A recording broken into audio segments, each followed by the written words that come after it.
Olá, que coisa preciosa a gente poder estar juntos aqui. Eu quero te convidar para a nossa jornada na Escola Bíblica de Treinamento, agora virtual.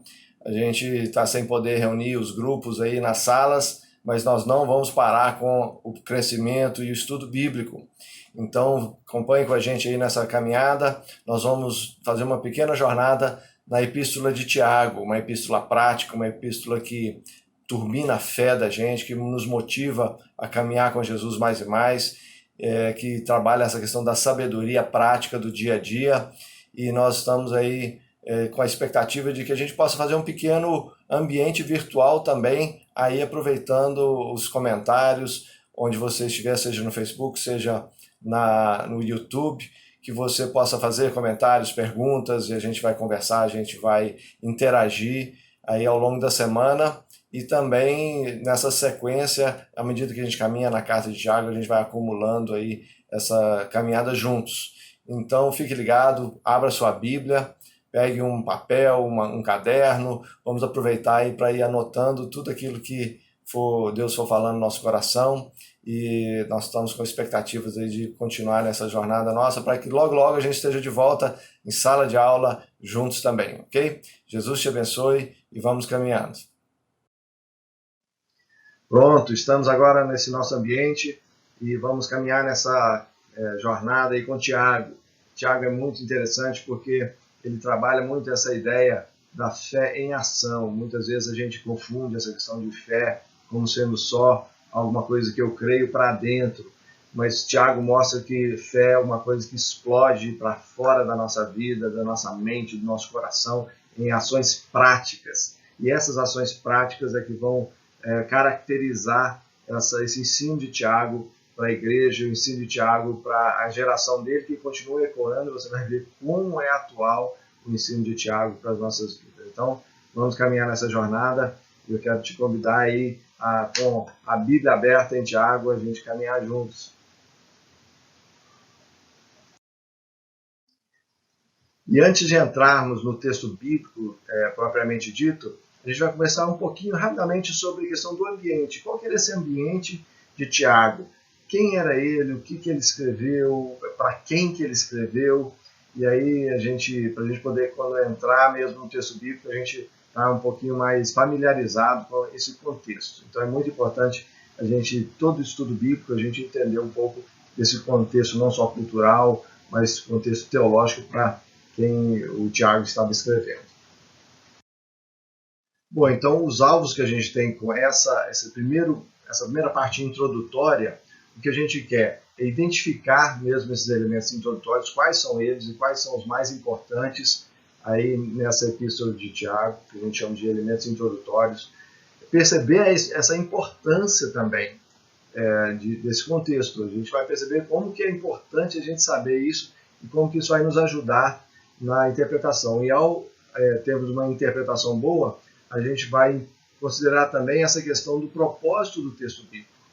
Então, se a gente entende para o que e para quem Tiago estava escrevendo, a gente consegue também interpretar, compreender e aplicar melhor esse texto. Então, esse é o nosso objetivo nesse início de caminhada. Bom, como eu mencionei, a epístola de Tiago ela é uma epístola muito prática, uma carta muito prática. A gente chama de epístola, uma carta genérica, uma carta que é enviada de uma forma mais aberta, não especificamente para uma pessoa, um grupo só.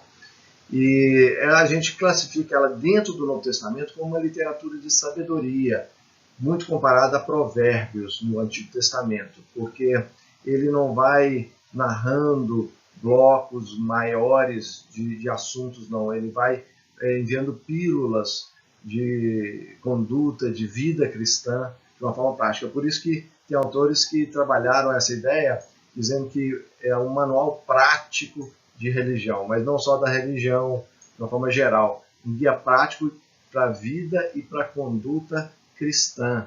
Então, a partir de Jesus Cristo, não é uma carta que dá para ser aplicada fora do contexto cristão. Claro que vai ter uma ou outra coisa que você possa falar que é uma coisa mais genérica, mas não é o caso do ensino de Tiago.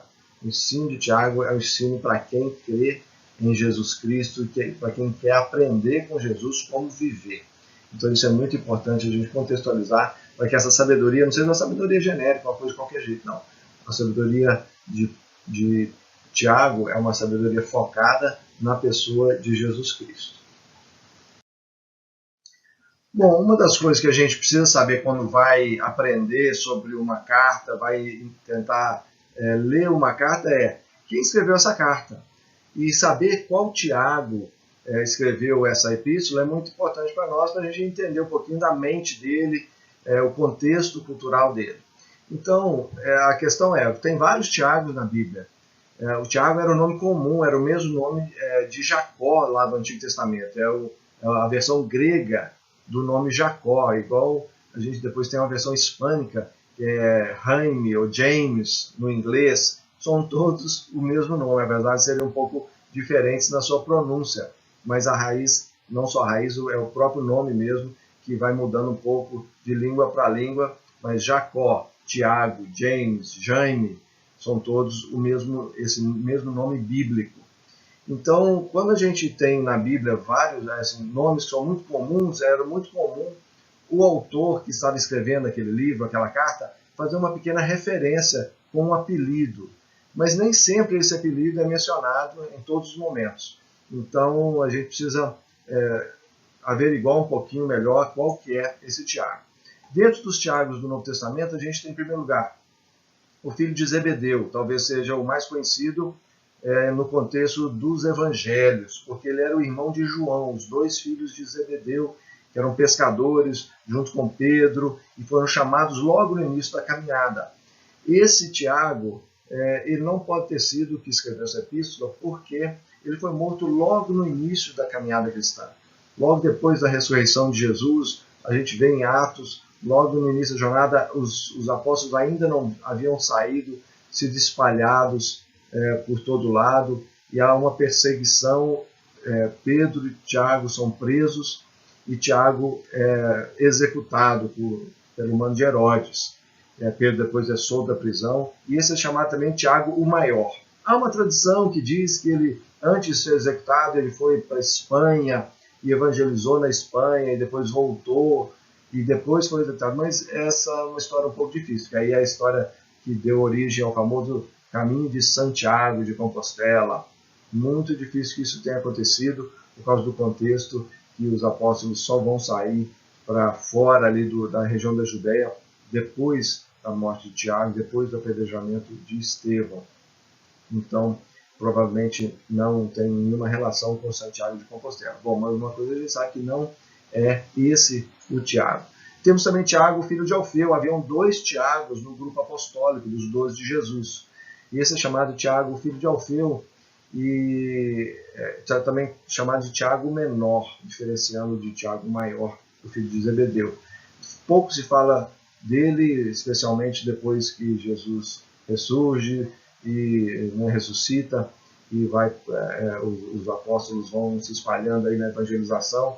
A história da igreja vai falar um pouco mais disso, mas a Bíblia fala muito pouco pós-ressurreição do Tiago, filho de Alfeu. Tem o Tiago, pai de Judas, não é o Judas Iscariotes, é o Judas chamado Judas Tadeu. Haviam também 2 Judas no corpo apostólico dos 12 de Jesus. Esse é chamado de Judas Tadeu, porque tem evangelista que chama de Judas, tem evangelista que chama de Tadeu, e acabou se colocando esse nome, Judas Tadeu, para diferenciar do Judas Iscariotes. E é dito que o pai dele se chamava Tiago, também não é esse. E tem o Tiago, o irmão do Senhor. Esse é referenciado no Novo Testamento como Tiago, o irmão do Senhor. E aí a gente vai ver um pouquinho mais detidamente sobre esse, porque esse sim, a maioria dos teólogos vai afirmar que esse sim é o autor dessa epístola ao Tiago. Mas vamos conhecer um pouquinho mais dele, ok?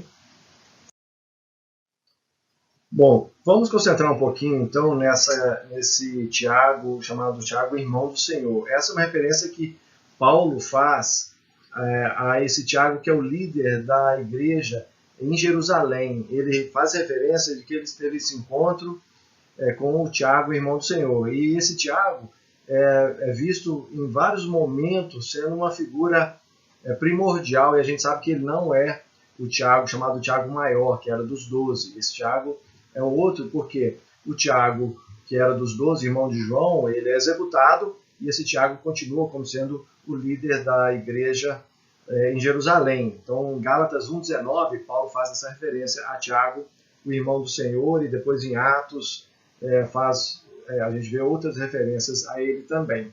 É um pouco polêmico isso, porque a gente tem ele como esse irmão do Senhor, e a Igreja Católica tem dificuldade em reconhecer que José e Maria tiveram filhos, por causa da doutrina da virgindade de Maria. Não é uma doutrina que é sustentada pela palavra, pelo contrário, a gente tem Mateus fazendo uma referência a José e Maria se conhecendo intimamente, e a gente tem referências também, Marcos, a esses irmãos de Jesus. Então tem uma hora que são citados esses irmãos, Tiago, José, Judas e Simão, está lá em Marcos, capítulo 6, verso 3, que alguns vão tentar dizer que eram primos, mas a Bíblia é muito clara em dizer que são irmãos. E João, o apóstolo, quando ele escreve lá no seu Evangelho, João 7,5, diz que nem mesmo os irmãos de Jesus criam nele. Então há um momento assim que a própria família, especialmente os irmãos, tem uma certa dificuldade em perceber que Jesus era realmente o Messias. O que não continua depois, que a gente vê que o próprio Tiago, que é citado aqui nesse texto, ele vem se tornar não só um seguidor de Jesus, mas um dos grandes líderes da igreja.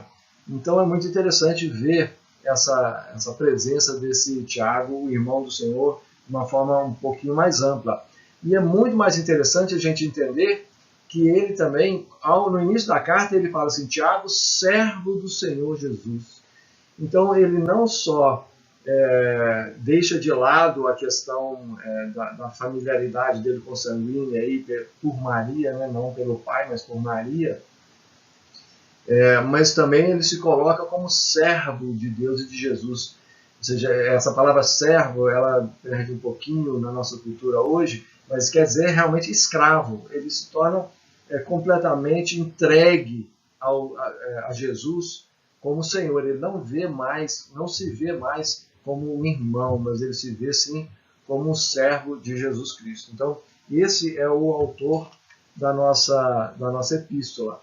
Então, é interessante esses detalhes, porque eles abrem um pouquinho essa perspectiva nossa de quem é Tiago.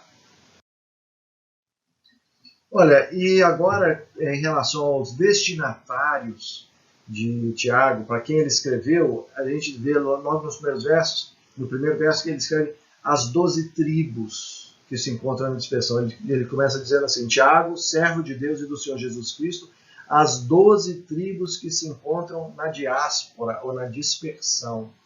As 12 tribos, ele está fazendo uma referência aqui ao povo de Deus e com um enfoque no povo hebraico, povo judeu, que estava disperso, não só o judeu, mas hebraico. Mas mais do que isso, aqui ele tem a ideia da dispersão, e aí a gente tem um outro contexto, essa questão da dispersão. Você tem nela, desde lá da época da Babilônia, no cativeiro babilônico, lá no Antigo Testamento, quando o povo de Deus foi disperso e se espalhou na época, o Império Persa, Babilônia, depois o Império Grego, e naquele momento o Império Romano, havia judeus por todo o Império.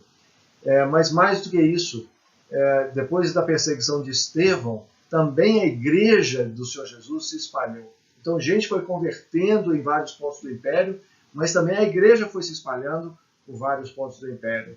Então, essas duas coisas vão caminhando juntas. E quando ele diz as 12 tribos, é uma referência a todo o povo de Deus. As 12 tribos, no Antigo Testamento, sempre significou todo o povo que está debaixo da aliança do Senhor. E agora, especialmente no Novo Testamento, todo o povo que segue o Senhor Jesus Cristo em todos os lugares, ou seja, na dispersão. Então ele escreve uma carta aberta, uma carta para todos, e isso é muito interessante. Essa questão da diáspora, a gente vai ver, entendê-la aí como sendo essas colônias judaicas que vão acontecendo mundo afora, que vão também muitos se convertendo ao Senhor Jesus e reconhecendo Jesus como Messias, e depois quando os gentios entram na igreja, isso vai se expandindo mais e mais e mais, é para esse povo que Tiago está escrevendo. Bom, há alguns temas muito específicos que Tiago vai trabalhar ao longo de sua carta. Então, alguns temas a gente vai ver recorrentes em momentos diferentes da carta, e isso ele vai reforçando o ensino que ele está trabalhando. Já falamos no início sobre a questão da praticidade desse ensino, e a ideia dele é essa mesmo. O que Tiago está fazendo é pegando o ensino de Jesus, especialmente o ensino do Sermão do Monte, e colocando de uma forma prática em pílulas para serem absorvidas e praticadas no dia a dia. Em nenhum momento Tiago pensa em uma fé cristã teórica. Tanto é que no verso 22 do primeiro capítulo ele diz assim: tornai-vos, pois, praticantes da palavra e não somente ouvintes, enganando-vos a vós mesmos. Então, para ele, é isso mesmo. Se você só ouve a palavra e não pratica, você é um enganador de si mesmo. E isso reflete um pouco lá no final do Sermão do Monte, quando fala que Jesus diz que aquele que escuta as palavras que ele estava ensinando e não as pratica é como o homem que constrói sobre a areia. Logo vão vir os problemas da vida e vão derrubar a sua casa.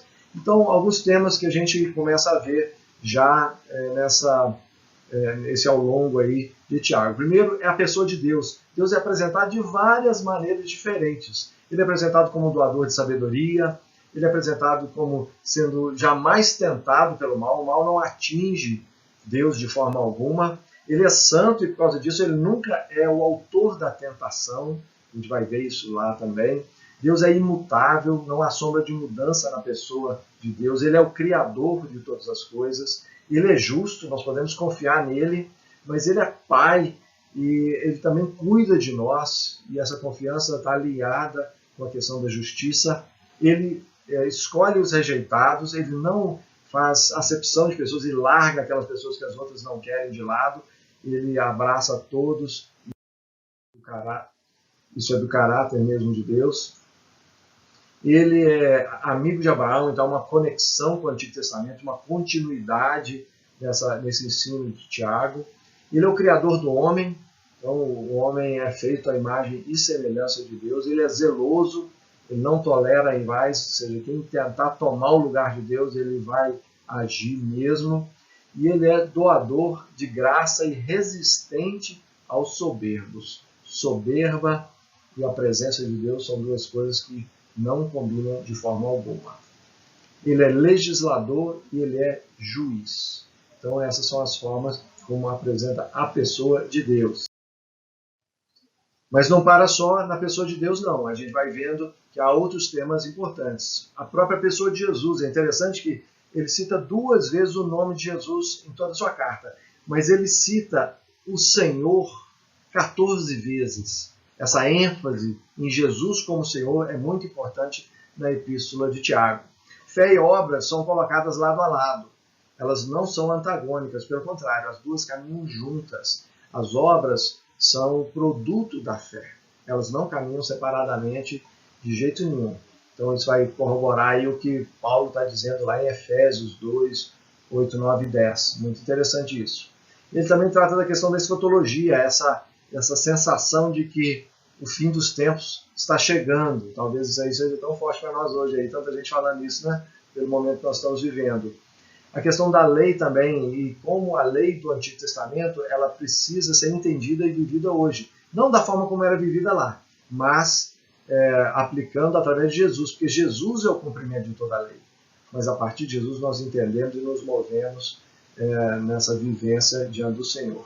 E também as questões éticas e práticas da vida cristã. A gente vai ver isso muito no Tiago, então essas são características muito interessantes aí da carta que nós vamos ver ao longo da jornada. Bom, pensando agora para fechar essa parte introdutória, o que a gente pode afirmar é que não tem como a gente olhar para Tiago de uma forma diferente de uma associação da fé do coração com a vida diária.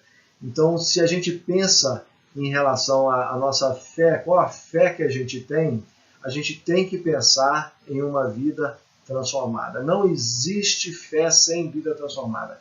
Quem crê no Senhor Jesus precisa experimentar e viver uma vida diferente, que passa pela ética, que passa pela santidade, que passa pela forma como eu encaro e lido com o próximo. Essas são as características, a forma como eu vejo Deus e me relaciono com Deus. Essas são as características que a gente vai ver em Tiago. Então, quero te convidar agora a entrar no texto bíblico e a gente poder desfrutar aí esses textos passo a passo. Então, vem comigo que nós vamos caminhar nisso.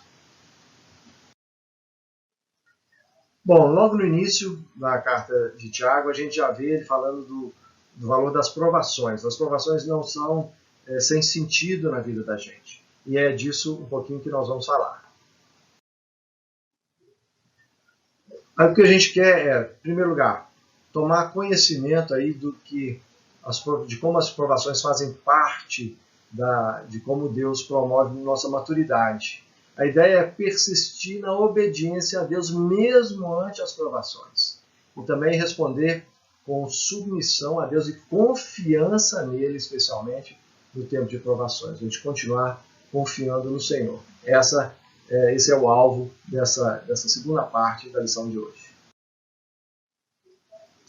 Bom, algumas perguntas que eu queria deixar para você pensar. Se vocês estão talvez em família, converse um pouquinho isso, dê um pause aí no vídeo, converse um pouquinho sobre isso. Vocês já se sentiram sendo provados de alguma forma? Ou, no momento em que estamos agora, você está se sentindo provado de uma forma intensa?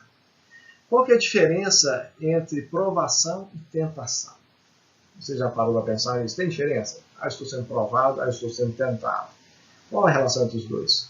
E como pode uma ação de Satanás ser entendida como provação? Então, há como associar o Satanás com provação ou só tentação? Como é que isso funciona? Converse um pouquinho a respeito e vamos seguir adiante aí. Bom, nosso texto para esse momento é Tiago 1, dos versos 2 até o verso 8, e diz assim: Meus irmãos, considerem motivo de grande alegria o fato de passarem por diversas provações, pois vocês sabem que a prova da sua fé produz perseverança, e a perseverança deve ter ação completa, a fim de que vocês sejam maduros e íntegros, sem lhes faltar coisa alguma.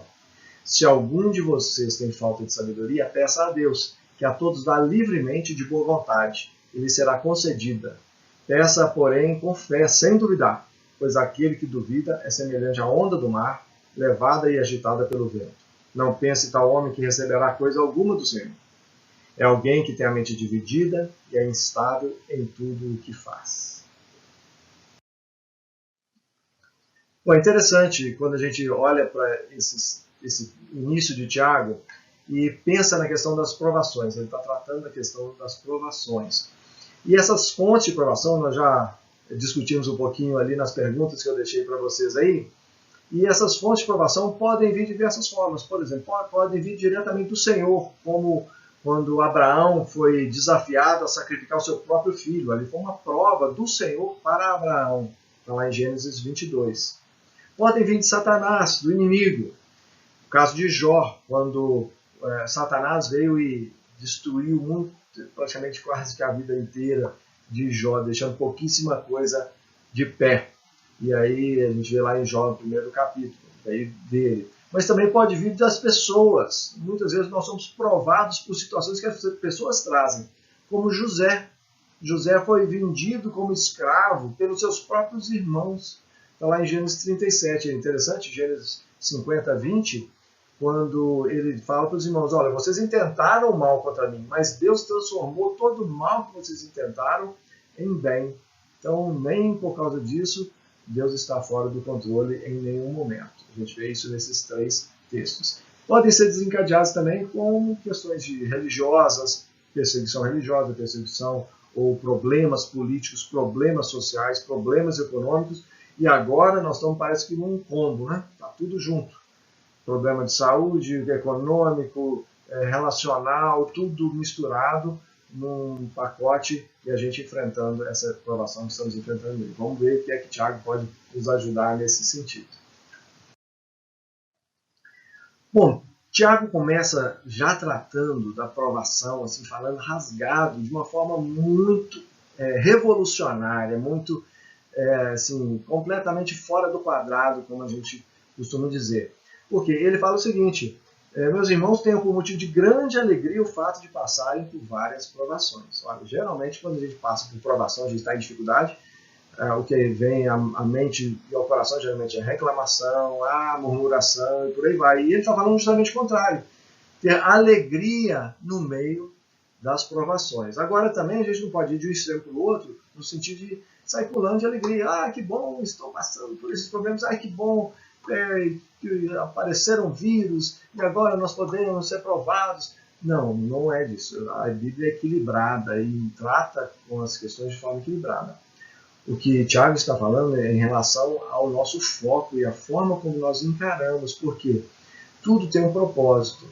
E ele diz o seguinte: sabendo que a provação da fé que vocês têm produz perseverança. Então não é a alegria na provação em si, mas a alegria em saber que no meio da provação nós estamos perseverando. No meio da provação nós estamos caminhando. E isso a gente vai ver de uma forma especial nos grandes homens de Deus. Abacuque, por exemplo. Abacuque, quando ele percebe que ele está no olho do furacão de uma invasão de outros exércitos que iriam vir para dizimar ali Israel, ele ergue um dos poemas mais lindos que está em Abacuque, no final da sua profecia, que ainda que a figueira não floresça, ainda que não haja mais fruto na vide, eu me alegrarei no meu Senhor. Olha só que coisa linda, a gente canta isso de uma forma tão linda, mas Abacuque estava passando aperto quando escreveu essa profecia. Paulo também, Paulo aprendeu a viver contente em toda e qualquer situação, não é assim que ele diz? Paulo diz assim: sim, deveras considero tudo como perda por causa da sublimidade do conhecimento de Cristo Jesus, meu Senhor, por amor do qual perdi todas as coisas e as considero como refúgio para conseguir Cristo. Filipenses 3:8. O foco dele era Cristo. As outras coisas eram secundárias na vida dele. Filipenses 4:11 diz assim: digo isto não por causa da pobreza, porque aprendi a viver contente em toda e qualquer situação.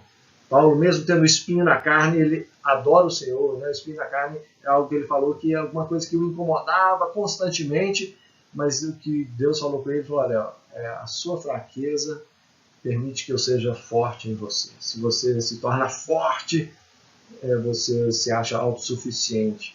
Então, o meu poder se aperfeiçoa na sua fraqueza, disse o Senhor para Paulo.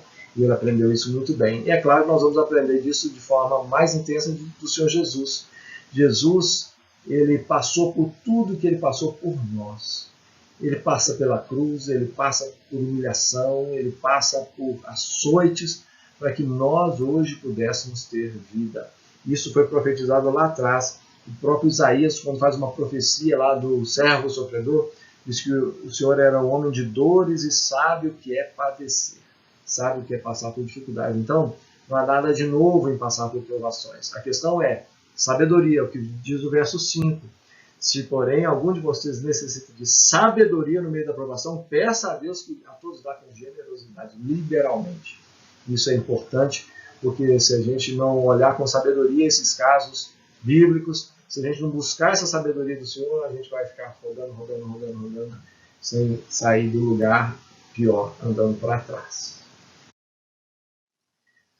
Já mencionamos aqui a questão do propósito das provações, mas eu queria me ater um pouquinho nisso, porque aqui no verso 3 e tem o verso 4 também, dizem assim: sabendo que a provação da fé que vocês têm produz perseverança. Ora, a perseverança deve ter ação completa, para que vocês sejam perfeitos e íntegros, sem que lhes falte nada. É muito interessante isso, porque há uma progressão, não há uma alegria na provação por si mesma.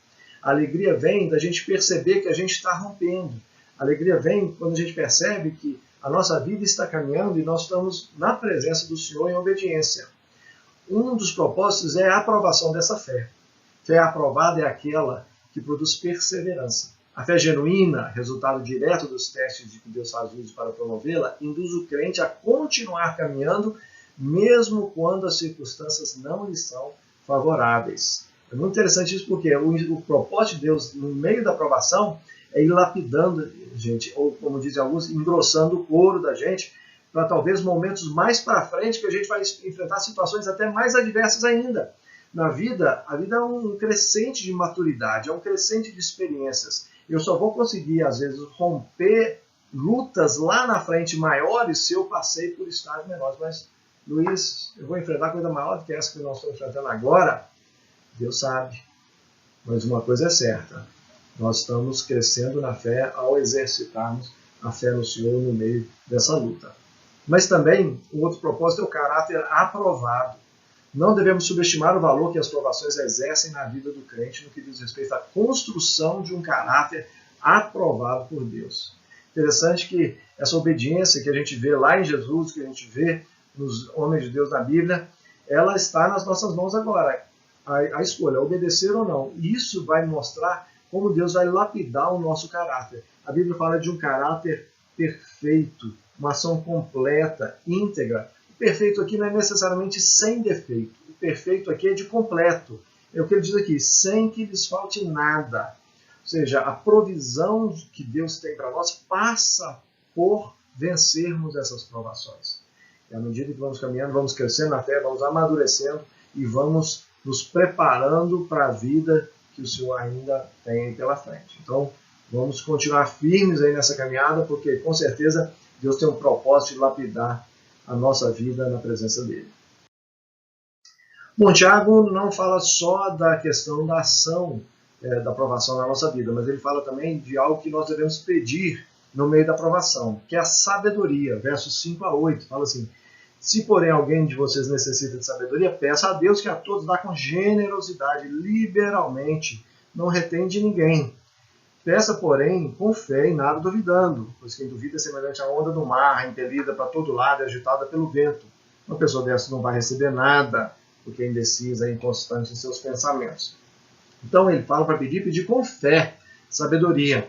E é interessante porque a gente pode dar uma olhada, e Tiago vai sempre mirar no exemplo de Jesus.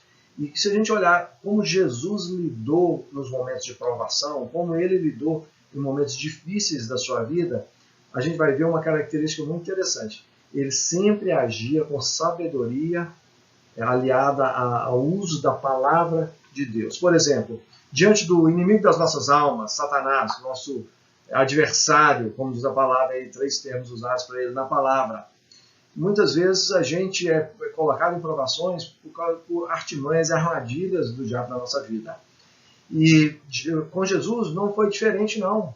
A Bíblia diz que ele tentou diversas vezes armar armadilhas contra Jesus, montar essas armadilhas. Quando ele é levado para o deserto para ser tentado, é interessante que cada oferta de Satanás a Jesus, está lá em Mateus no capítulo 4, cada oferta dessa, a gente vê Jesus respondendo com a palavra de Deus. Assim diz o Senhor. Assim diz a palavra está escrita, a palavra está escrito. Mesmo quando o diabo tentou usar a própria palavra para armar contra ele, ele usa a própria palavra para desarmar o diabo. Então, é muito importante a gente encher a nossa alma da palavra de Deus nesses momentos de provação, nesses momentos de luta e dificuldade. Mas também a gente vê Jesus diante das autoridades judaicas. Ele, quando ele é interpelado pelas autoridades judaicas, tem hora que eles tentam montar uma pegadinha para ele, perguntam para ele assim: Jesus, me diga uma coisa, isso que você faz é dos céus ou não é? Com que autoridade você faz essas coisas, esses milagres? E aí Jesus, já sabendo que eles estavam tentando montar uma pegadinha, devolve uma pergunta para eles. Vocês vão me dizer então, o batismo de João Batista era de Deus ou era dos homens? E aí coloca as autoridades numa sinuca de bico, porque eles sabiam que, independente da resposta, eles iriam agradar ou desagradar uma turma, e eles não queriam isso, eles queriam ficar bem com todo mundo. E aí Jesus dá um nome a eles com sabedoria, sem precisar responder nada, só lançando uma pergunta bem lançada. Mas também a gente vê a atitude de Jesus com as autoridades romanas. Quando ele é preso, ele até no próprio silêncio dele, diante das autoridades, Herodes e de Pôncio Pilatos, o próprio silêncio dele, quando eles fazem perguntas para ele, ele dá respostas diminutas, deixando eles mais desesperados ainda, sem saber o que fazer com aquele homem que eles tinham em mãos, mandava soltar, mandava crucificar, e aí Jesus vai controlando toda a situação, porque o alvo dele era assim, se sacrificar na cruz pelos nossos pecados, ele era o sacrifício vivo. Então é muito interessante como é que a gente vê o próprio Jesus usando de uma sabedoria fantástica no meio de várias das suas provações. E não pode ser diferente com a gente. Nós precisamos buscar essa sabedoria do Senhor. E esse texto nos dá uma notícia muito boa. Ele dá sabedoria a quem pede. Então, vamos pedir sabedoria, vamos pedir graça nesse tempo que eu tenho certeza que tem uma provisão muito grande dessa sabedoria para nós. Bom, diante disso, desse texto inicial daí das provações, o que a gente pode concluir aqui, provação é alguma coisa genérica que tem para todo mundo. Não é uma coisa que acontece só com um e só com o outro. E nesse tempo que nós estamos passando, isso é que nós estamos vendo isso de verdade, né? Não está ficando ninguém de fora dessa grande provação que estamos enfrentando como humanidade, não só como brasileiros, mas em todo o mundo. Mas aí a questão é, uma vez que essas provações estão aí batendo na nossa porta, a questão é como nós vamos reagir. E é importante demais a gente procurar isso aqui, ó, o caminho da alegria, da sabedoria e da confiança no Senhor Jesus. Não na nossa própria capacidade, não nas medicações que estão sendo desenvolvidas, não na sabedoria dos governantes, dos médicos, dos cientistas. Isso tudo é expressão da graça do que o Senhor derrama sobre a humanidade. Mas confiar no Senhor, se alegrar de que o Senhor está presente, pedir sabedoria a Ele, confiança de que Ele vai lapidar nossa vida, nosso caráter no meio disso tudo. Se a gente se espernear, se a gente praguejar, se a gente murmurar, nós estamos perdendo o melhor que Deus tem para nós nesse momento, que é o lapidar desse caráter dentro do nosso coração e uma mente alinhada com aquilo que o Senhor tem para nós mais e mais, e a gente vai crescer na fé, crescer em maturidade e crescer diante dele. Então que Jesus te abençoe e te faça crescer mais e mais. Esse é o nosso início de jornada, cada domingo. Esperamos estar juntos aqui. Se você estiver assistindo isso em outro dia da semana, compartilhe aí com as pessoas que você conhece, e a gente vai passar aí uma caminhada nessa carta de Tiago. Tem muita riqueza ainda para a gente caminhar. Isso foi só o comecinho e nós vamos juntos aí, tá joia? Grande abraço, Deus abençoe. Eu queria orar com você nesse momento. Jesus, muito obrigado por tua graça, obrigado pela vida, obrigado pela palavra do Senhor e tua presença no nosso meio. Peço que o Senhor venha abençoar cada um que está participando desse estudo e que o Senhor faça isso se multiplicar internamente dentro do nosso coração e externamente à nossa volta. E que o Senhor nos guarde íntegros, sem nos faltar nada nesse tempo de provação. Porque a gente sabe que nós temos muito para crescer ainda e nós queremos crescer na tua presença. É a oração que eu te faço em nome de Jesus. Amém. Um grande abraço, Deus abençoe sua vida hoje e sempre. Tchau, tchau.